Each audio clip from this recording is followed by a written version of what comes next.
In the heart of a small town, where the May Day festival marks the arrival of spring, a dark and sinister tradition resurfaces. Children wear flower masks in a ritual meant to celebrate the season, but this year the masks won't come off. A desperate father, tormented by his own half-remembered trauma, must race against time to break an ancient cycle before his son becomes another pawn in the town's unholy pact. As the sun sets, a chilling realization dawns. What lies beneath the mask is far worse than he ever imagined. Will he save his son before it's too late?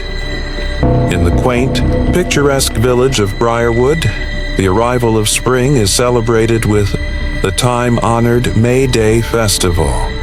The air is filled with the sweet scent of flowers, the sound of music, and the joyful laughter of children as they don elaborate flower masks to dance around the maypole. The tradition is ancient, one that has been passed down for generations. But for David Grant, the festival has always felt off. A sense of unease has clung to him ever since he was a child. Unanswered questions about the masks and the strange rituals surrounding them. This year, his son, Ethan, is chosen to wear a mask, just as David once was. But this year, something is wrong. As the sun sets and the festival reaches its peak, the masks refuse to come off. David knows the dark truth, buried deep in the town's folklore, but the memory is foggy, like a nightmare he can't fully recall. As Ethan wears the mask, David's worst fear resurfaces. The mask isn't just a symbol of celebration. It is a conduit for something far darker, something that has been waiting beneath the surface of Briarwood for centuries. The town's prosperity comes at a price, and that price is paid in the souls of its children. Now, David must face the nightmare he barely remembers, follow the trail of folklore, and break the cycle before his son becomes the latest victim of the mask's ancient curse. The clock is ticking, and with every passing moment the mask's hold on Ethan tightens. Story number 1. It had been a hard winter in the small town of Hanover. The snow piled up like a quiet wall, sealing the streets, making everyone stay inside. The cold was the kind that crept into your bones and took its time to leave. Long after the last frost. By the time March rolled around, the town was ready for the thaw. It started innocently enough. The first signs of spring always bring a soft relief, a promise of warmth just out of reach. The snow began to melt in the corners of yards, revealing patches of brown grass, some brittle leaves, and the occasional forgotten twig. But at the edge of Maple Street, something else appeared, something dark and unsettling. It was on a Saturday when Jesse Martin, the town's historian, took his usual walk down Maple. He liked the quiet here, the sense of isolation that Hanover offered. It was always this way in the spring, just the beginning stirrings of life, a town holding its breath. Jesse didn't notice it at first. He was lost in his thoughts, thinking of the local legends and stories that had filled his life, for as long as he could remember. But as he passed the old Wilkins house, now abandoned for years, he saw something strange at the edge of the yard. The snow had receded, revealing patches of ground, and there, half buried in the slush, was a bone. Not a twig, not a piece of debris, but a bone. It was pale, like old marble, and curved in an unnatural way. Jesse stopped, his heart suddenly racing. He stepped closer. The bone was large, jagged, and a little too white against the dark soil. There were others. Just beneath the surface, something else had been buried. It wasn't just one bone, it was a graveyard. But no one had ever spoken of a graveyard here. His mind raced, trying to connect the pieces. The Wilkins house had been standing for as long as anyone in Hanover could remember. It had always been there, just like the town itself. But Jesse knew every inch of this town's history. Every house, every tree, every forgotten barn. There was nothing on record about this house being built, nothing about the land it sat on. The thaw continued. The bones came out in strange, fragmented shapes. Skulls, ribs, fingers, all mixed in with the soil, half wrapped in the remnants of the long-dead winter. Jesse felt a creeping sensation at the back of his mind. The sensation that the thaw wasn't just exposing the bones. It was exposing the truth. He walked back home with a nervous energy, the unsettling thought gnawing at him. The house had always been there, hadn't it? But no, he was sure. The house had been empty for decades. There was no record of it being built. But now it was part of the landscape, like it had always been.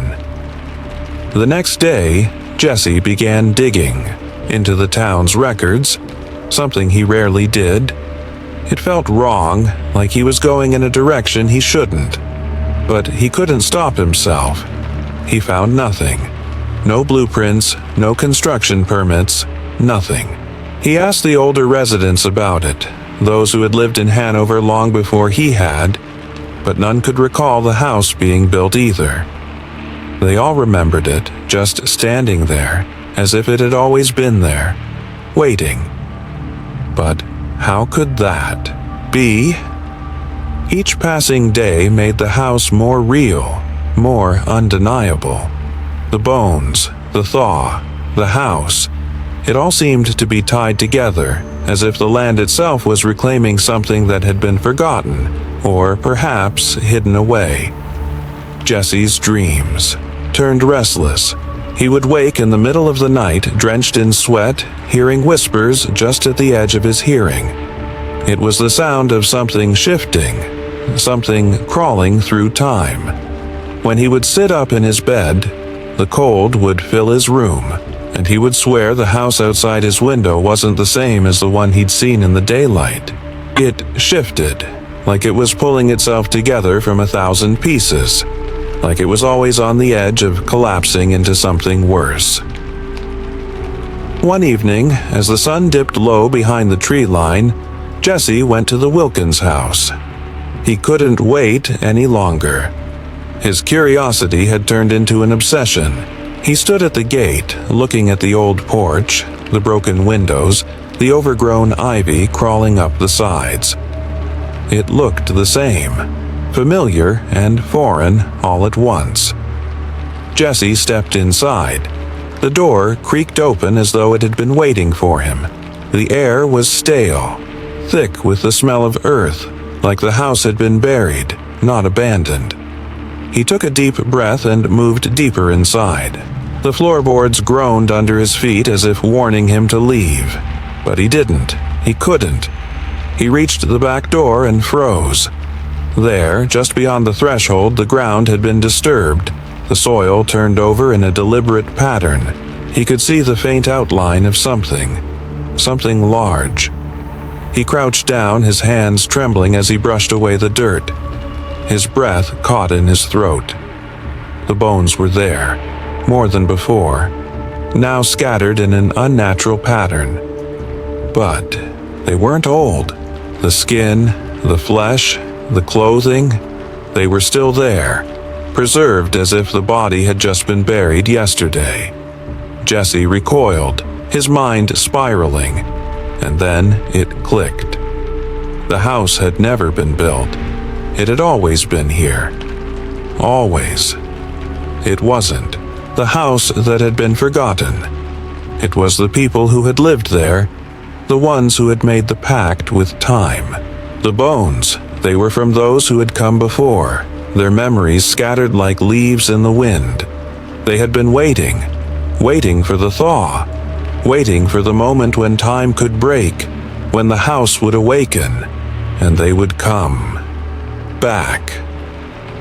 As the night closed in, Jesse realized the truth. He wasn't meant to uncover it. The thaw had come, and he had disturbed the balance. The house wasn't a place, it was a living thing, a thing that fed on the past, on memories, on forgotten lives. And now it was awake. The spring had returned, but so had something darker, something that had always been there, waiting for the thaw. Story number 2. Every spring, when the chill of winter started to fade and the trees on the edge of Oak Ridge Academy's sprawling campus began to bloom, something strange happened. The wildflowers that grew in the field just behind the school would blossom overnight. It was a peculiar sight, one that had become almost a tradition in the town. The flowers, delicate and vibrant, would appear as if by magic, filling the campus with color and life, as though the very earth was waking up from a long, cold slumber. But this year, something was wrong. The first day of spring arrived with the usual warmth, the sun rising higher in the sky, casting long shadows over the stone buildings of the prestigious boarding school. The students, wrapped in their new spring uniforms, gathered for morning classes, none of them aware of the shift that had begun in the air. But when Ella Cartwright, the new literature teacher, stepped outside after her first class, the sight stopped her in her tracks. The wildflowers were blooming, yes, but the vibrant petals, once a bright purple, yellow, and white, were now stained with dark red. A patch of ground near the school's edge was soaked in crimson, the flowers standing tall as though they had been drenched in blood. It wasn't just the color. There was a thick, cloying smell in the air, a sharp, iron scent that made Ella's stomach churn. She took a step closer, her breath hitching in her throat, but before she could bend down to touch one of the blossoms, a voice called out from behind her. Quite a sight, isn't it? Ella turned to see Mrs. Granger, an older woman who had taught at Oak Ridge for as long as anyone could remember. Her face was kind, but there was something in her eyes, a weariness, a shadow, that made Ella uneasy. Are the flowers always like this? Ella asked, trying to keep her voice steady. Mrs. Granger glanced at the wildflowers, her expression unreadable. Every year they bloom like this, but never like this. She shook her head, her eyes narrowing. It's been a long time since anyone's seen them like this. Ella wanted to ask more, but Mrs. Granger was already walking away, her steps quickening as if she were eager to get inside. Ella watched her go, her curiosity piqued, but also overshadowed by a deep, inexplicable dread. The day passed uneventfully, but that night, as Ella lay in her bed, the image of the blood-stained flowers haunted her. She had only just arrived at Oak Ridge, taking the job as a teacher in hopes of starting over, escaping the ghosts of her own past. But the school, with its towering stone walls and winding hallways, felt different than she had imagined. There was something about Oak Ridge, a weight to it, that gnawed at her. Something that didn't belong in a place so seemingly pristine. Ella found herself returning to the field the next morning, unable to resist. She walked across the dewy grass, the flowers now fully bloomed, their petals still stained with blood. Her stomach twisted as she reached down and plucked one of the blossoms from the ground. It was soft in her hand, like any other flower, but the red on the petals didn't come off. It clung to her skin, staining her fingers. She tried to shake it off, but the more she rubbed, the more the stain spread. In a panic, she tossed the flower aside and looked around as though someone might be watching her, waiting. And that's when she noticed it. Just beyond the flowers, in the dense underbrush of the woods that bordered the school, there was something out of place. A small stone altar, half hidden beneath the overgrowth with ancient carvings worn smooth by time. A chill crawled up her spine, and the hairs on the back of her neck stood up. For days, she couldn't stop thinking about it. The altar, the flowers, and the strange feeling of being watched. The students didn't seem to notice anything amiss, but Ella's sense of unease only deepened. She asked around, but no one seemed to know anything about the altar or the blood-stained flowers. It was as if the school's history had been carefully erased, tucked away behind the ivy-covered walls. Then, one night, she found a clue. Hidden in the back of the library behind dusty shelves of forgotten books, Ella stumbled upon an old journal. It was tattered, its pages yellowed with age. She opened it slowly, her fingers trembling, as she read the entries that spoke of strange things, of pacts made long ago, of rituals performed in the shadows, of promises sealed with blood. The words were chilling. The flowers are the mark of the bargain. When they bloom, the debt must be paid. The spirit will come to claim what it is owed. Ella's heart raced. She had heard rumors of strange happenings at Oak Ridge, but she never imagined something like this. The school had been built on land that had once belonged to an ancient, forgotten family, one with dark secrets. And every spring, when the flowers bloomed, a price had to be paid. It was the only way the spirit would remain dormant, its hunger appeased for another year. And now, Ella realized with sickening clarity the price was overdue. The next morning, she couldn't ignore the pull any longer. She returned to the altar, her heart pounding in her chest. The flowers, still stained with blood, seemed to sway in a wind that wasn't there. And there, in the center of the altar, was a single, darkened stone, as if waiting for her. Ella reached out, her fingers brushing the cold stone, and a sudden vision overtook her. She saw herself, younger, terrified, standing in the same field, holding a bouquet of flowers just like the ones around her. She saw the spirit, the one that had been haunting the school, the one bound by the pact, reaching for her, its eyes hollow and filled with darkness. She gasped, stumbling back, and then, just as quickly as the vision had come, it vanished.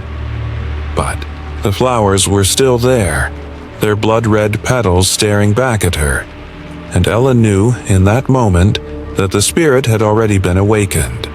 It was waiting for the one who would finally pay the price. Story number 3. There were always whispers about the woods outside the village of Rowan Hollow. The kind of whispers that you overheard in passing, half-heard fragments of stories told at dusk, when the light flickered and shadows stretched long. The Green Man, they called him, an old legend, faded and frayed at the edges like the town itself. It had been years since anyone in Rowan Hollow had spoken of him. But then, as the first touches of spring began to unfurl across the land, something changed. The children were the first to notice. It started with one, a little girl named Daisy Thompson, who came rushing into the village one afternoon, her eyes wide with something between awe and fear. She told her mother she'd seen him, the Green Man, standing at the edge of the woods. His crown was woven of leaves and vines, his skin like bark, his eyes deep hollows that swallowed the light. Daisy's mother, as all good mothers do, smiled softly and patted her daughter's head. "Just your imagination, sweetheart," she said. But it wasn't just Daisy. More children began to see him, and more stories emerged. They'd whisper about him in hushed tones, their voices trembling, their fingers pointing to the edge of the forest where the trees grew thick and dark just beyond the line of houses. The Green Man was back, and then, one evening, a child vanished. It was Tom Elwood's son, Jacob, who was last seen playing near the woods. By the time the village realized he was missing, the sun had already dipped below the horizon, and the shadows in the forest seemed darker, longer, like they were holding something back. That night, the air smelled of damp earth and growing things. The villagers combed the woods, their lanterns flickering, casting long shadows across the undergrowth. They found nothing. No footprints. No sign of struggle. No trace of Jacob at all, except for a faint, curling vine of green that seemed to stretch out from the edge of the trees, as if reaching for something. It was after that, when fear turned the air thick, that the artist came to Rowan Hollow. Finn. Carmichael was an outsider, a painter from the city who had retreated to the village to escape the chaos of his past. He'd heard the rumors of the Green Man when he first arrived, dismissing them as quaint local legends meant to scare children. But Finn had never been one to believe in folklore. He saw the world in colors and shapes, not shadows and myths. He came to Rowan Hollow because it was quiet, because the stillness allowed him to paint. But as he settled in, something began to stir within him. Finn spent hours walking through the woods, sketching the trees, the undergrowth, the strange way the light shifted in the shadows. There was something about the place that felt wrong. Not in an obvious way, but in the same way a crack in the floorboard feels when you step on it. A subtle disturbance beneath the surface. The woods seemed to pulse, to breathe with a quiet life of its own. It was during one of his walks that he first noticed the shape. A figure, barely discernible, standing at the edge of the trees, its form cloaked in darkness, crowned with a weave of leaves and vines. Finn froze. He hadn't seen anything like it before. It wasn't a man, not really, but something else. Something ancient. Something that shouldn't be there. His brush had hovered over the canvas that night, refusing to work, as though the painting itself knew something he didn't. The next day, when Finn sat down to paint, something was different. He hadn't realized it at first, but when he stepped back from the canvas, he saw it. The figure was there, woven into the landscape.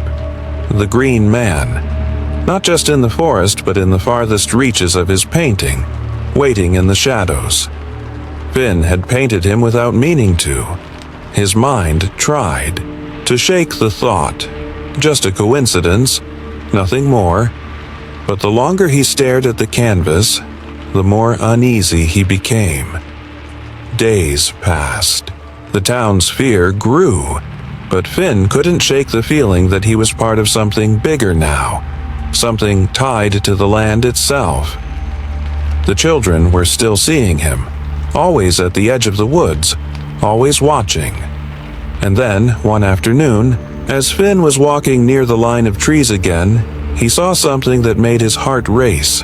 A figure stood there, half hidden in the shadows.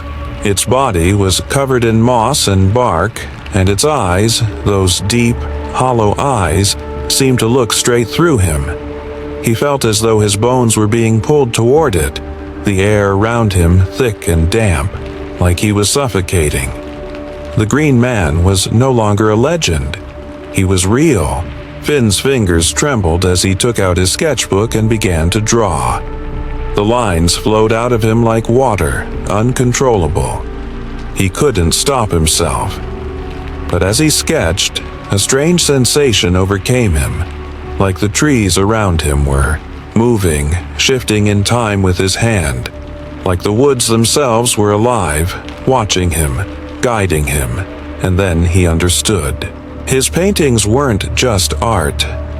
They were a map to what was coming. The Green Man wasn't a creature bound to the past. He was a force, a part of something much older, much darker. Finn had unwittingly unlocked something with his paintings. With each stroke, he had called something into being. That night, Finn couldn't sleep. His mind was filled with images of the Green Man, the woods, the children. He had to stop it. He had to find a way to undo what he had started, to put things back where they belonged. But when he walked into the village square the next morning, he saw the fear in the townspeople's eyes. They had heard the whispers. They knew what was coming.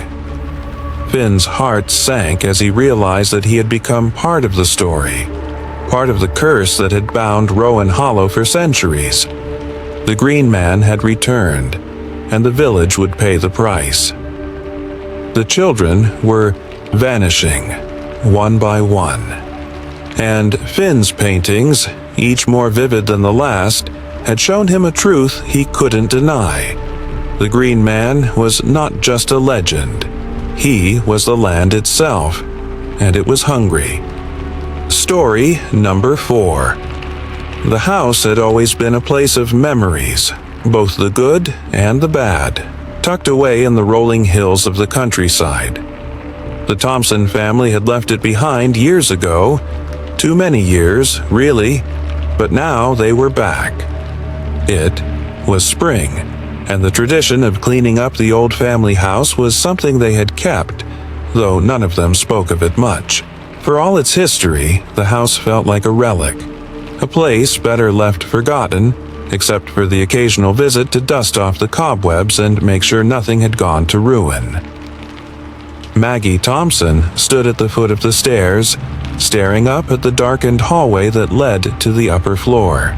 The house was still, as it always was, heavy with the silence of years spent unused. Her husband, Dave, was in the kitchen, wiping down counters while their 2 children, Ben and Lily, had already gone outside to explore the overgrown garden. The air was thick with the scent of old wood and dust, the same smell that had always filled the house when Maggie was a child. It was her idea to return. There had been a pull in her chest, a desire to come back to this place, to remember what had been lost. But as soon as they crossed the threshold, something felt wrong. She couldn't place it exactly, but it was there. A gnawing sensation, an itch under her skin that wouldn't go away. It wasn't just the house that had changed. It was something deeper. The land, the earth beneath them. That afternoon, as Maggie and Dave worked to clean out the attic, they found it. The well.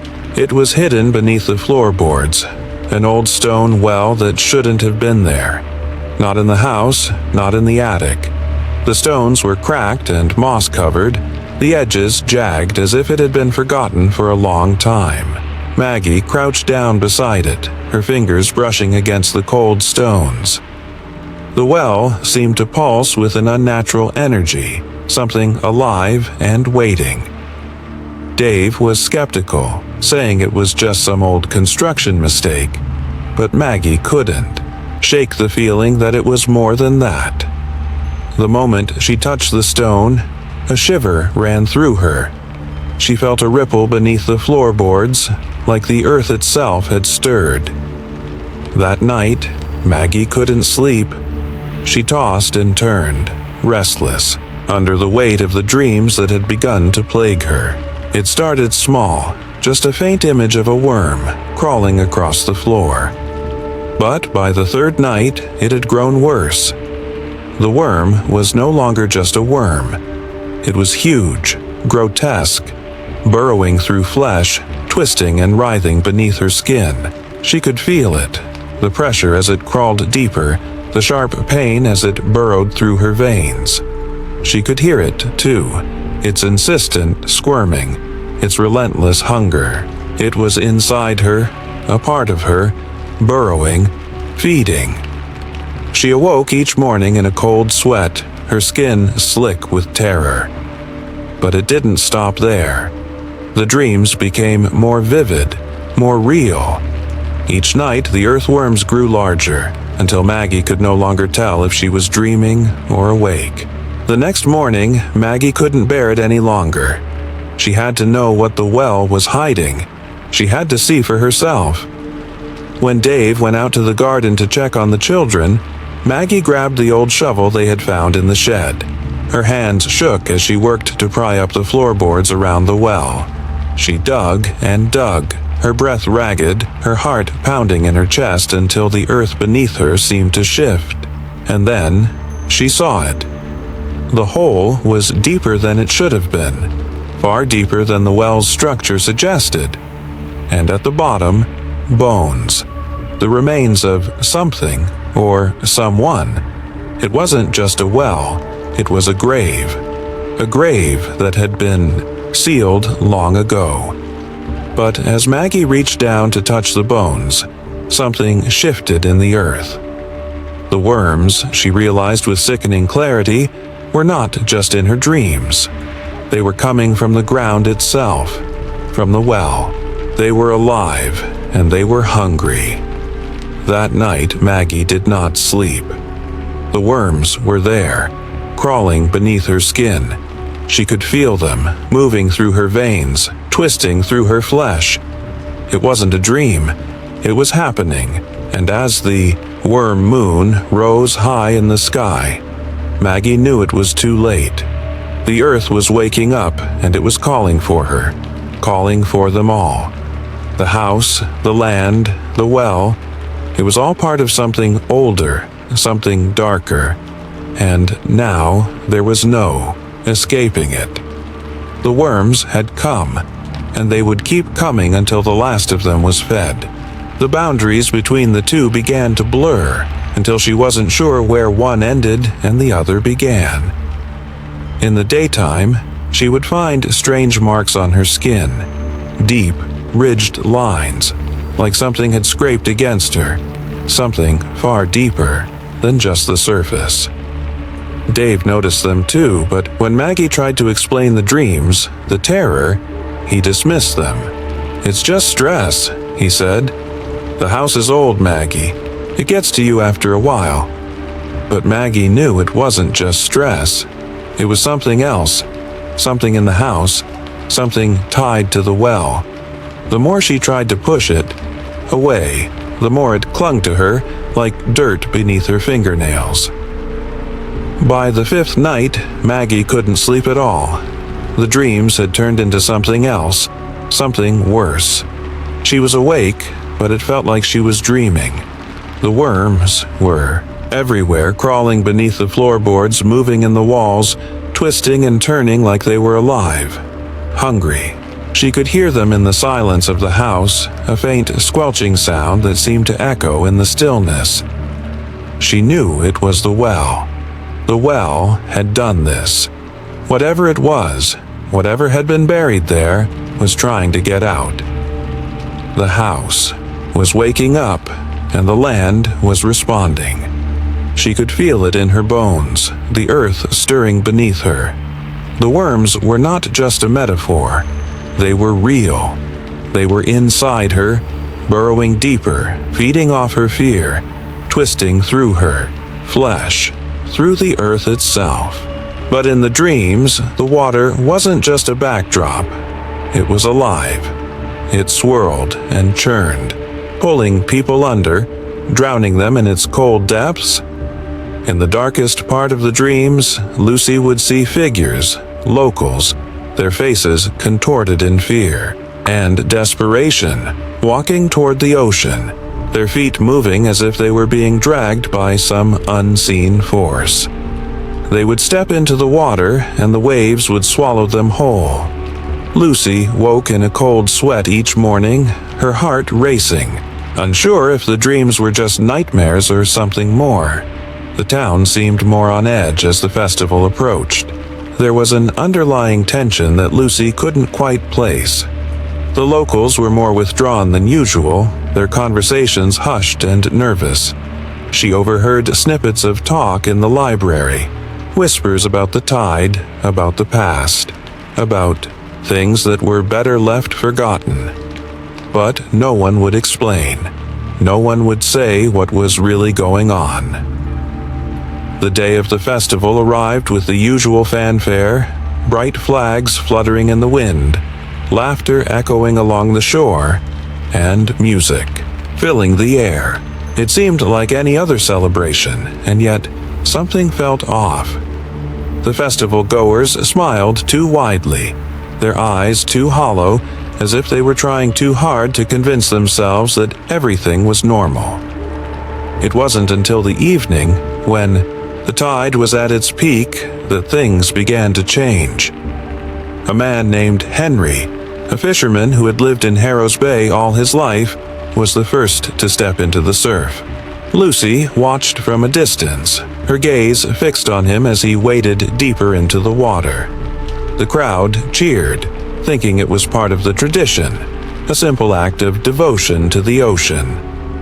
But then, without warning, Henry turned and walked farther, into the waves.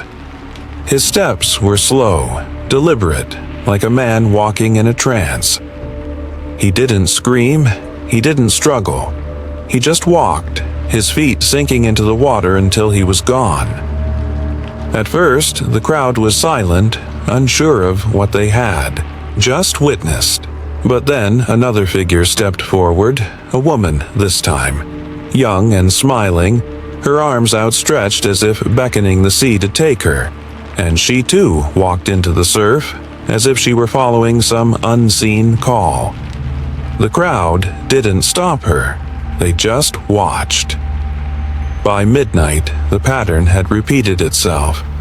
One after another, the townsfolk of Harrow's Bay, men, women, old and young, stepped into the ocean, vanishing beneath the waves without a sound. The festival had turned into a macabre procession, and no one was stopping it. Lucy felt her heart pounding in her chest. She had to do something. She had to understand why this was happening. The next day, unable to shake the feeling that something ancient was at play, Lucy went to the library searching for answers in the town's oldest books. She combed through dusty volumes of local history, old journals and faded maps, looking for anything that could explain what was happening. That was when she found it. The old records, buried in a forgotten corner of the library. The town's founding was tied to something older, something darker. The first settlers had made a pact with the sea, a promise that had been passed down through generations. The people of Harrow's Bay had given their devotion to the ocean in exchange for safety, for prosperity, but the price of that pact was steep. Every spring, when the tide was at its highest, the town had to offer a sacrifice to the sea. At first, the sacrifices had been small, livestock, gifts left by the shore, but over time, the price had grown. The sacrifices had become people, and every year, as the spring tide arrived, someone had to die. Lucy stared at the pages in horror. The pact was real, and it was still being honored. But the dream, those visions of people walking into the sea, had been more than just dreams. They had been a warning. The sea was calling for them again, and the town was answering, without even realizing it. Each year, the people of Harrow's Bay walked to the water's edge, offering themselves as payment for the pact that had kept their town alive. And this year, Lucy realized, the sea wasn't done yet. The price had not been fully paid. The waves would keep calling, and next year there would be more. Story number 6. The village of Eldridge was no stranger to cold winters, but the late frost that struck in early April was something none of them had ever seen before. It arrived quietly, without warning, a chill that swept through the valley, like a dark shadow. The villagers woke one morning to find everything frozen. Trees, roads, fields, everything locked in a strange, brittle silence. The frost was like a frozen shroud, hanging in the air, coating the earth in a heavy stillness that seemed to freeze time itself. The sky was gray, thick with clouds that never moved, and the air was unnaturally cold. A few hours after sunrise, the village was still, unnervingly still. The usual hum of morning activity, the creak of doors opening, the calls of birds in the trees, had disappeared. There were no footsteps in the snow, no distant sounds of people speaking, just that cold, suffocating silence. Lena Matthews, a woman in her 30s who had moved to Eldridge only 2 years ago, woke up to find that the frost had crept into her house as well. Her windows were frosted over, and the air inside her small cottage was so cold she could see her breath when she exhaled. The world outside looked like a frozen tableau, every leaf, every blade of grass encased in ice. At first, she thought it was just a late frost, something that could happen in the mountains.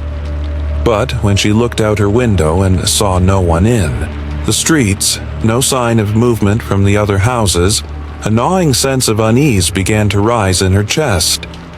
Something wasn't right. She bundled herself in layers of clothing, grabbed her coat, and stepped outside into the frozen morning. The cold hit her like a physical blow, but it wasn't just the cold. There was something about it that felt wrong. She walked down the path to the village square, her breath sharp and quick in her lungs. It should have been bustling, even if it was early, but the square was empty. There were no vendors setting up stalls, no children running between the houses, no dogs barking in the distance. Lena hurried to the nearest house, Sam Carter's place. Sam was a carpenter who lived a few doors down. She knocked on his door, but there was no answer. She tried again, harder this time. Nothing. Lena's pulse quickened. She turned and made her way to the next house. She didn't know what was happening, but she could feel it. The air, the silence, the stillness, it was all wrong. She knocked again and again, but no one answered. It wasn't until she reached the edge of the village that she realized no one had left their homes. Not a soul had walked down the street. Not a single door had opened. But the strange thing was this. It wasn't just the people that were missing. Everything felt frozen in time. No wind stirred the trees. The leaves remained perfectly still in their frozen state, and the air seemed thick, as though it was holding its breath, waiting. By late afternoon, Lena had gathered a handful of people, those who had, for whatever reason, stayed inside their homes during the frost. There was Thomas, the blacksmith, and his daughter Annabelle, as well as Mary, the baker, and a few others. Together, they stood in the village square, their faces drawn with confusion and fear. They exchanged no words at first, only glances, trying to make sense of the impossible. "What the hell happened?" Thomas muttered, his hands still trembling despite the cold. "I don't know," Lena replied, her voice barely a whisper. "But something's wrong. Everything's frozen. But it's not. It's not just the weather. It's something else." Mary, the baker, who had lived in Eldridge her entire life, nodded slowly, her eyes wide. "I've heard stories. Old stories from my grandmother about the woods, about things that sleep in the earth." Lena turned to her. "What do you mean?" "There's a place in the woods," Mary said, her voice trembling, "near the old Oak Grove. It's called the Hollow. My grandmother said there's something beneath it, something ancient, something that wakes when the earth is cold enough. She said the frost is a signal, a call." Lena felt a shiver crawl down her spine. "What happens when it wakes?" Mary didn't answer, but her expression said everything. They all knew what it meant. The town had always been bound to the land, but they had forgotten about the pact that had once been made, forgotten about the old rituals. Lena didn't know what had happened to make that ancient force stir again, but she could feel it now, in the frost, in the silence. The air was thick with it. As night began to fall, a new cold settled over the village. It was sharper, like ice cutting through the skin, and a low, almost imperceptible sound began to rise from the woods, the sound of something stirring, something deep in the earth, just beneath the frozen ground. The next morning, Lena and the others set out toward the woods. They knew they had no choice. They had to understand what was happening, and they had to stop it before it was too late. They reached the edge of the forest just as the sun rose, and the air around them seemed to shift, as though the woods themselves were holding their breath. The trees, their branches still heavy with frost, seemed to be watching them, and the silence was oppressive. It was there, deep in the woods, that they found the hollow. The ground was cracked and uneven, and the earth seemed to tremble beneath their feet. The frost had begun to melt in patches, but something else was emerging from the thaw, a thick, black ooze that bubbled and hissed like something alive. The smell was unbearable, like decay, like something old and rotten. Lena's heart raced as the others backed away, but something within her refused to run. She stepped forward, drawn by some unseen force, and then she saw it. From the cracks in the earth, from the broken ground of the hollow, something was emerging. A shape, twisted and grotesque, with eyes that burned with a cold, inhuman light. It was not human. It was something ancient, something that had slept beneath the earth for centuries, and now it was waking. As the creature rose, the frost began to melt completely, revealing the true nature of the thing that had been slumbering. It was not alone. There were others, dozens of them, rising from the ground, emerging from the thaw like worms from the earth. The cold snap had not been the beginning. It had been the warning. And now, spring was fighting its way in, but it was fighting against something far older, something that had been buried for far too long, and the village of Eldridge, trapped in its moment of frozen time, was about to pay the price. Story number 7. Every spring, the frogs returned. They filled the marshes and swamps that bordered the small town of Alder Creek with their croaking, their endless, rhythmic calls. It was a sound the townsfolk had come to expect, a sound that signaled the thawing of winter, the arrival of warmer days. The frogs had always come back when the weather turned, just as the leaves budded and the first flowers bloomed. This year, however, was different. Maggie Harper stood at the edge of the marsh, listening to the deep, resonant chorus of frogs. The sound filled the air, heavy and thick, like a weight pressing down on her chest. She'd grown up hearing it, and yet tonight it felt wrong. The croaks and rivets echoed in her ears, but there was something buried underneath the usual crooning, a strange tone, a rasping quality that she couldn't quite place. Maggie shivered, pulling her jacket tighter around her shoulders. She was standing in the spot where her son, Tommy, had gone missing 2 years ago. The memory was still fresh, still sharp in her mind. Tommy had vanished one cold spring evening, just after the first frogs had returned. He'd been playing near the marsh, chasing the frogs, when he disappeared without a trace. The police had searched the area for days, but there had been no sign of Tommy. No footprints, no evidence. The only thing they found was his toy car, half buried in the mud by the edge of the swamp. And that, along with the frogs, had become the town's whispered secret. Since that night, Maggie had not been able to shake the feeling that something had happened out here, something unnatural. The frogs, the silence that followed Tommy's disappearance, it all seemed connected, as if the land itself was hiding something. But tonight, as the frogs called from the depths of the marsh, something in Maggie's chest tightened. She could almost hear them speaking. She turned sharply, feeling an inexplicable pull toward the water. The frogs' croaks had changed. They no longer sounded like random rivets and chirps. They had an odd cadence now, a pattern, a rhythm. And then, through the chorus, Maggie heard something unmistakable. Tommy, The voice was faint, muffled at first, like it was coming from deep underwater, but it was clear enough. Maggie froze, her heart pounding in her chest. She couldn't have heard that.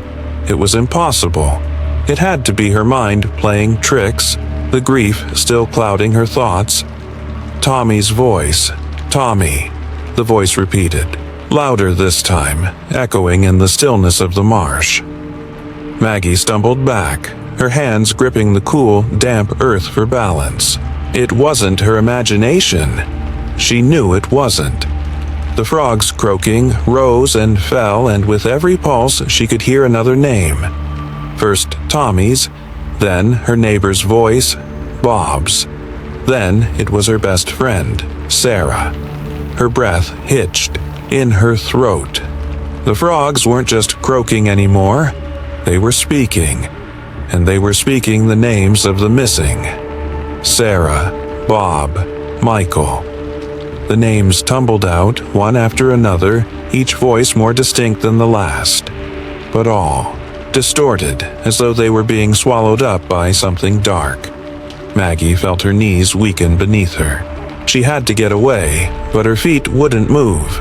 The sound of the frogs, their voices, wrapped around her like a suffocating shroud.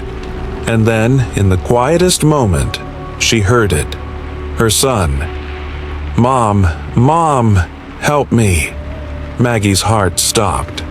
She'd heard Tommy's voice so clearly, so distinctly that she could feel it in her bones. And that's when she knew. This wasn't just the frogs. This wasn't a trick of the mind. The swamp, the frogs, the land itself, it was calling to her. With trembling hands, Maggie reached into her coat pocket and pulled out a small silver locket. Tommy's locket. She clutched it tight, closing her eyes against the onslaught of memories. The day he'd disappeared. The years she'd spent looking for answers.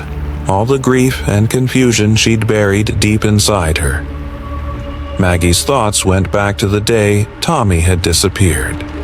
That morning, before he'd gone out to play near the marsh, he had seemed happy, excited. It was the first day of spring, and the frogs had returned just as they always did. She had warned him not to go too close to the water, but Tommy had always been curious, always full of energy. He loved the frogs. But that day had been different. There was something in the air, something darker. The frogs hadn't croaked as they usually did. They had been silent, waiting, watching. And now, standing on the same ground where he had disappeared, Maggie realized what she had been avoiding, what she had buried. The frogs were not just animals. They were something else. They were the keepers of the land, the guardians of its ancient secrets. And in return for their silence, for their pact with the town, they had been given a price that was paid in blood. Tommy had paid that price. Maggie's vision blurred with tears. She had buried her grief, her guilt. She had buried the truth in the swamp. But now the frogs were singing it back to her. The lost voices of the town, the voices of those who had gone missing over the years, the voices of those who had been claimed by the swamp, now spoke through the croaking chorus. The truth was clear now. The marsh was a tomb. The frogs were not just creatures of nature, they were the agents of something darker, something ancient, something that had claimed the lives of those who had crossed into its domain. Maggie turned toward the water, the cold mud squelching beneath her boots. The frogs' chorus had changed. Once again. It was louder now, their voices rising in a maddening crescendo. She had to end it. She had to stop the calling. With a trembling hand, Maggie reached for the ground and tore at the earth with all her strength. The frogs croaked louder, as if in warning, but she couldn't stop now. She had to uncover what had been buried beneath the water, beneath the marsh. She had to confront it, face it, and end the cycle of loss that had haunted Alder Creek for so long. And as the earth gave way, as she dug deeper, Maggie knew what she would find. Tommy's locket, his last cry for help, and the dark secret of the frogs. Story number 8. Ryder. Bennett had arrived in the village of Wren's Hollow on a quiet morning, the kind that seemed to stretch forever beneath a sky too soft to be real. The commune that sprawled just beyond the village was a strange, almost dreamlike place tucked away in the rolling hills. It was a retreat for people who wanted to escape the noise of the world, a place that promised peace, solitude, and renewal. At least, that's what the brochure had said. Ryder didn't know exactly why he had come. He was running, as he often did, from something he could never quite name. He thought perhaps the land, the open spaces, might offer him something the city couldn't. Some kind of release, some kind of silence that had eluded him for years. When he arrived, the commune had seemed idyllic, like something out of a forgotten time. The houses were small but sturdy, built in a circle around a central, overgrown garden. People wore simple clothes, their faces friendly but reserved, their eyes often distant, as if their thoughts were always far away. They called themselves the Keepers, and Ryder was quickly absorbed into their rhythms. The villagers barely mentioned the history of the place, though there were whispers, snippets of old conversations he overheard at the communal dinners about rituals and traditions that went back centuries. The people of Wren's Hollow had lived on this land for generations, tied to the soil in a way that felt almost unnatural. Ryder didn't push for more answers. He had come here for peace, and that's what he found at first. The commune celebrated the equinox every year, a ritual as old as the village itself. On the night of the spring equinox, as the sun dipped below the horizon, the people would gather around the stone circle in the center of the fields. They would sing, chant, and offer symbols of sacrifice, grain, herbs, fire, believing that it kept something buried beneath the earth asleep, something that had been there long before they arrived. Ryder was intrigued but also skeptical. He didn't believe in much anymore. He wasn't even sure why he had agreed to join them for the celebration.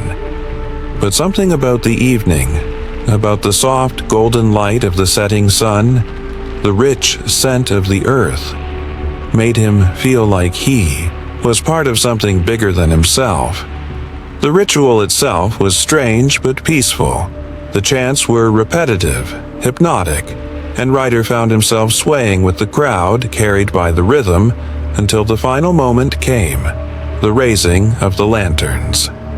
The commune's leader, a quiet woman named Clara, had spoken little about the ritual's true purpose, but Ryder could sense the tension in the air as she lit the central lantern, her hands trembling. Then, the earth had rumbled. Not loudly, not violently, but a low, throbbing pulse that seemed to come from deep beneath the fields, as if the land itself was alive, breathing. The people seemed unfazed by this, as if it was a normal part of the ceremony. The next morning, Ryder woke with a sense of unease that he couldn't shake. The land outside his small cabin was quiet, too quiet. The air felt thick, and the shadows seemed to stretch unnaturally long. But he shrugged it off. The ritual had been strange, but what had he expected? This was a commune built on old ways. They were just traditions. Ancient traditions, yes, but traditions nonetheless. It wasn't until a few days later that he found the journal. He had been helping Clara in the main house, stacking firewood in the back room, when his hand brushed against something tucked behind a row of shelves. It was an old leather-bound journal, its pages yellowed and brittle. At first, Ryder thought nothing of it. until he saw the name scrawled on the first page. Clara. Curious, he flipped through the pages. The journal was filled with descriptions of the rituals, but as Ryder read deeper, a chill crept over him. The entries weren't just about the rituals. They described something far darker, something the commune had been keeping buried for years. The journal spoke of the land's history, of ancient rites that predated the commune, rites that went back to the first settlers, and before them, to the land's original inhabitants. But there was something else, something that caught Ryder's eye. A recurring phrase, the unseen. The journal spoke of a pact made long ago, a deal with something that slumbered beneath the fields, something that could be kept asleep only through sacrifice. The more Ryder read, the more the ritual's true purpose became clear. It wasn't just to celebrate the changing of the seasons. It was meant to keep the unseen, whatever it was, from waking. The rituals had been failing, the journal warned. With each passing year, the earth had grown more restless, the pulse of the land growing, stronger, more insistent. The pages grew darker as Ryder read on. The sacrifices, the grain, the herbs, the fire were no longer enough. The unseen was stirring, and Clara knew it. The commune had been hiding this truth, passing it down through generations. But now, as the equinox approached again, the time had come. The unseen was waking, and the pact was about to be broken. Ryder's heart pounded in his chest as he read the final entry. It was a warning. This year, the unseen will come for us, but it will take what it needs before the spring is through. The land will claim what has always been its own. The past is rising, and we cannot stop it. Not now. Not ever. Ryder slammed the journal shut, his breath coming fast and shallow. He hadn't known why he'd come to Wren's Hollow. He hadn't known why he felt drawn here, but now it was clear. His past, his own bloodline, was tied to the land in ways he couldn't understand. His father had left the commune years ago, and Ryder had always wondered why. But now he knew. The unseen, the pact, it was in his blood too.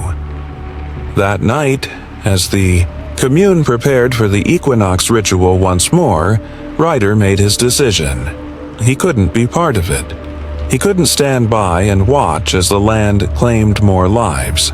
But when he tried to leave, the earth itself seemed to hold him fast. The ground beneath his feet trembled and the sky darkened. The past, the unseen, wasn't just a part of the commune's history, it was part of his history too. And as the final lanterns flickered in the night, Ryder understood the truth. The land would claim what it was owed, and there was no escaping it. Story number 9. The Thompson family had always lived in the house at the edge of town, nestled in the rolling hills of Connecticut. It was the kind of place that felt timeless, old, weathered, but solid, as though it had always been there, waiting. The house had been passed down through generations, each one planting roots in the soil and carrying with it stories from the past. But the house had secrets, and the earth that surrounded it had memories that were best left buried. Maggie Thompson had never thought much about the land when she was a child.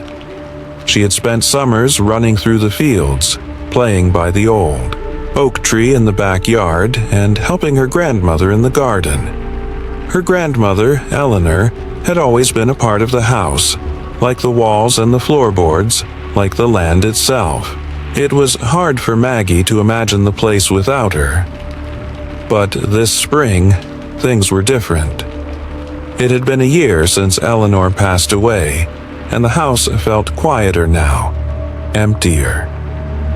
The garden, once a vibrant patchwork of flowers and vegetables, had become overgrown.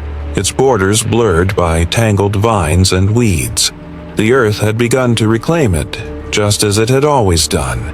But this time, Maggie felt something in the soil that was more than just the usual dirt and decay. It was the spring equinox, and Maggie had decided it was time to clear the garden. It was a task she had been avoiding, the kind of chore that felt too big, too tied to memories she wasn't ready to face. But as she stood in the yard, staring at the wild mess of the garden, she felt a strange pull, a compulsion to get started, to clean up the earth her grandmother had once tended so carefully. The sun was high in the sky when Maggie began to dig, her fingers finding the cool, damp soil beneath the surface. The first few shovelfuls were easy, just weeds, tangled roots, and dried stems. But as she dug deeper, she felt something shift. The soil was denser now, as though it didn't want to be moved. Her shovel struck something hard. She paused, the handle of the shovel trembling in her hands. She knelt down and scraped away the dirt with her hands, pulling at the thick, gnarled roots that had somehow worked their way up to the surface. They were unlike anything she had ever seen, long, twisted, and black, like veins running through the earth itself. The roots seemed to pulse beneath her fingers, a faint vibration running through the ground. Maggie recoiled, but something inside her, the same strange compulsion she had felt earlier, urged her to keep going. She dug deeper, her hands trembling as she unearthed more of the roots, following their tangled path as they snaked through the soil beneath her feet. It wasn't until the roots reached the foundation of the house that Maggie realized what they were. The roots had crept into the very walls of the house, winding their way through the basement and up into the rooms above. She froze, her breath catching in her throat. She could feel the presence of something underneath, something ancient that had been buried deep within the earth for generations. That night, Maggie couldn't sleep. She lay in her bed, staring at the shadows that shifted across the walls, the faint sound of the wind moaning through the trees outside. But there was something else, something that wasn't the wind. It was a whispering, soft at first, like a voice calling from far away. Maggie's heart raced as the whisper grew louder and the voice began to form words.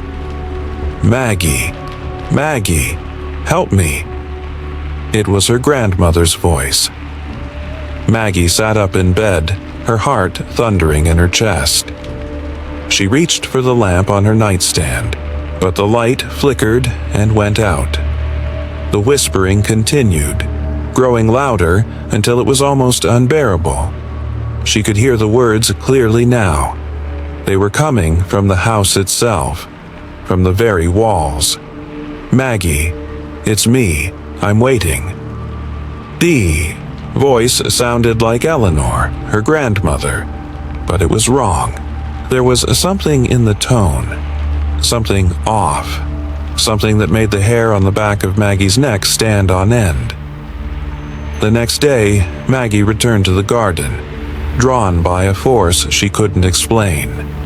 The roots were still there, twisted and dark, creeping through the earth, but now they were different.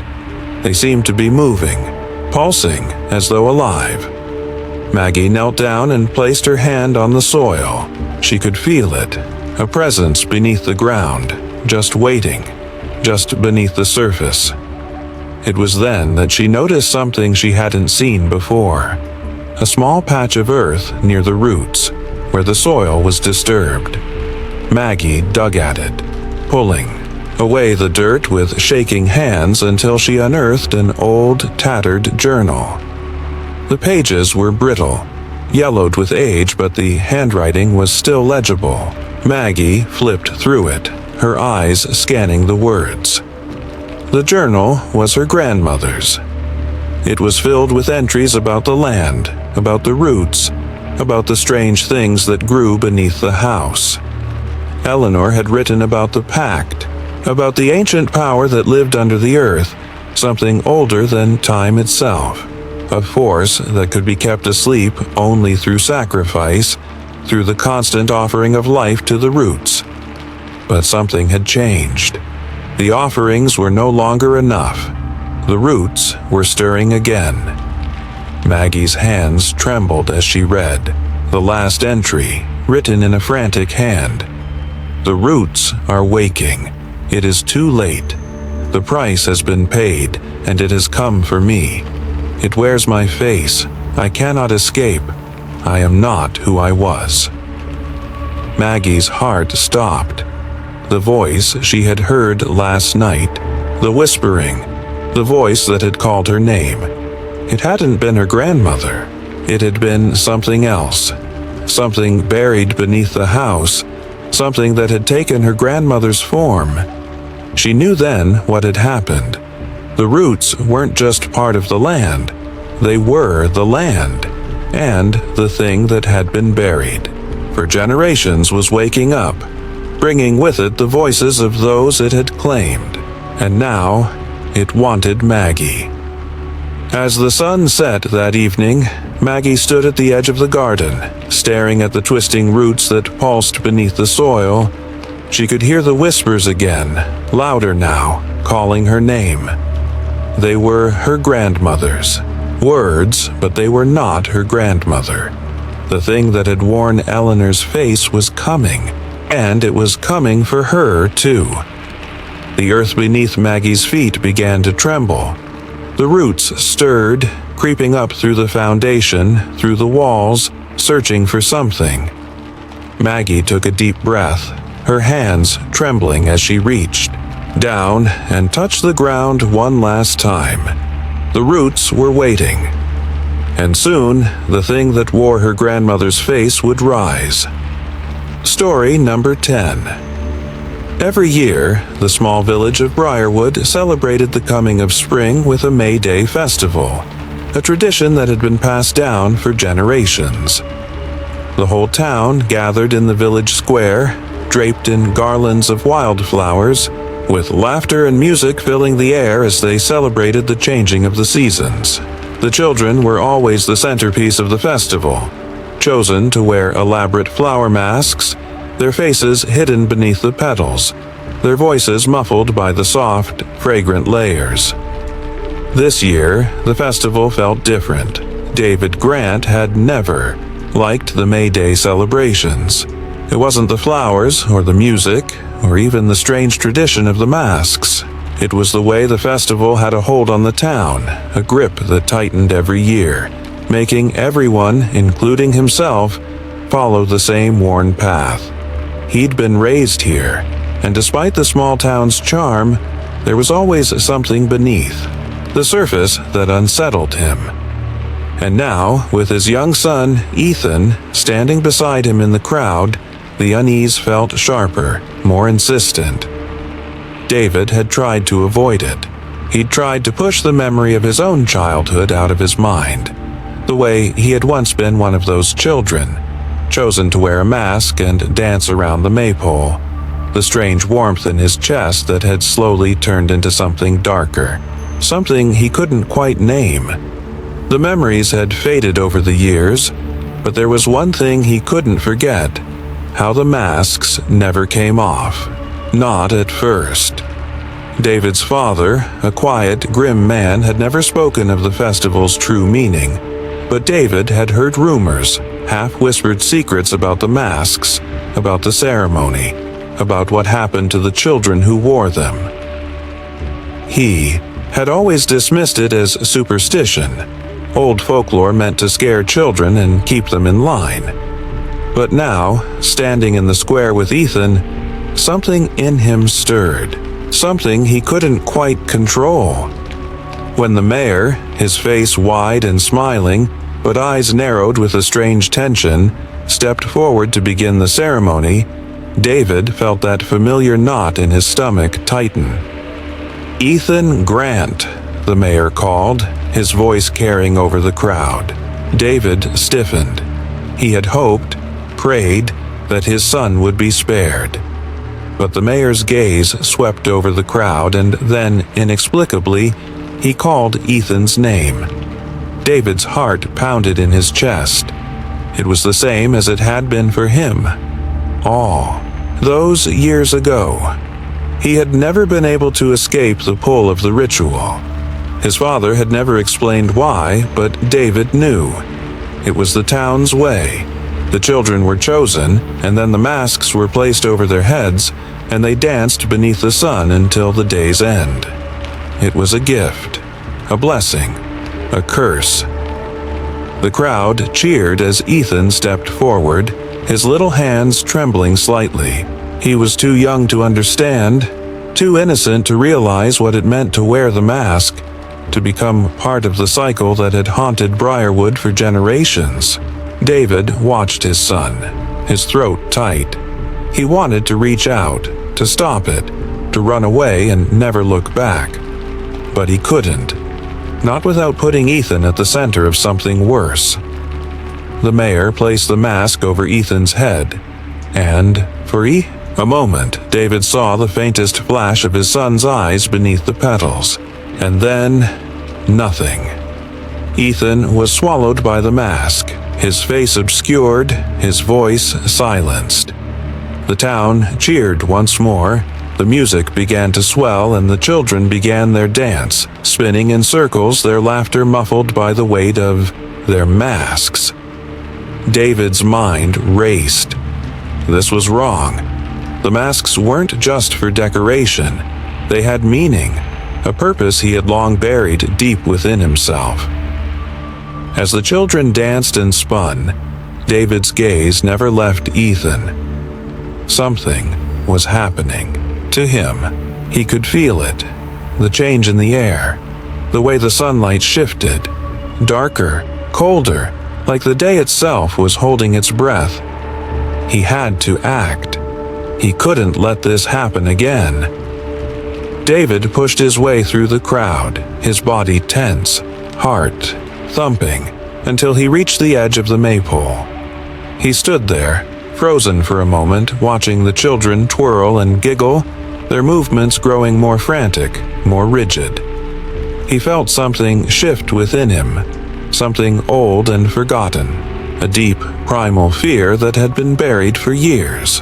The town's history was not just the celebration of spring, it was a ritual, a pact made long ago, something twisted that tied the people of Briarwood to the land, to the very soil beneath their feet. The masks were not just a tradition, they were a binding, a sacrifice. And every year, a child was chosen to wear the mask and dance, and every year, the mask would take something from them. It wasn't just about the flowers. It was about what the town needed in order to survive, what the land needed in order to live. David had never fully understood it when he was a child. He had thought it was simply part of growing up.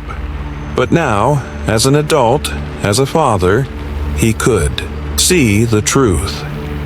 The masks didn't just hide the children's faces. They hid something darker, something that used the children as vessels, taking part of their souls, their memories, until nothing remained but an empty shell, a smiling face, a willing participant in the town's endless cycle. David's breath came in shallow bursts. He could hear his father's voice, faint but clear, echoing in his mind. If you're chosen, there's no going back, no escaping it. The sun was dipping lower in the sky, the music slowing, the children's movements growing more erratic. David reached out to Ethan, but something stopped him, something invisible, like a barrier pressing against him. He tried to lift the mask from his son's face, but the petals were cold, too cold, and the moment he touched them, his hands began to shake. He felt a pressure against his chest, as though the earth beneath him was pushing back, pushing him away from the mask, from Ethan. "Ethan!" he cried out, but the voice that came from his son's mouth wasn't his. It was something else, something older, colder. David's mind snapped. He remembered the old stories, the ones his father had muttered when he thought David wasn't listening. The ones that spoke of the masks, of the town's debt to the earth, of the things that rose with the May Day sun. And now it was his turn to break the cycle. He had to. With shaking hands, David tore at the mask, feeling the chill of the earth beneath him, hearing the voices of the children singing, laughing, whispering. And then, with a single motion, the mask came off. But Ethan's face was not his own. David's heart stilled as he looked into the empty eyes of the creature wearing his son's face. The thing in the mask was smiling, but it was not Ethan. Not anymore. If you've ever wondered how far a town will go to preserve its dark secrets, this chilling story will leave you questioning the traditions that bind us to the past. Don't miss the unfolding terror. Click to find out what happens when ancient rituals resurface and threaten the future of the innocent. Can David save his son from the mask's grip, or is it too late?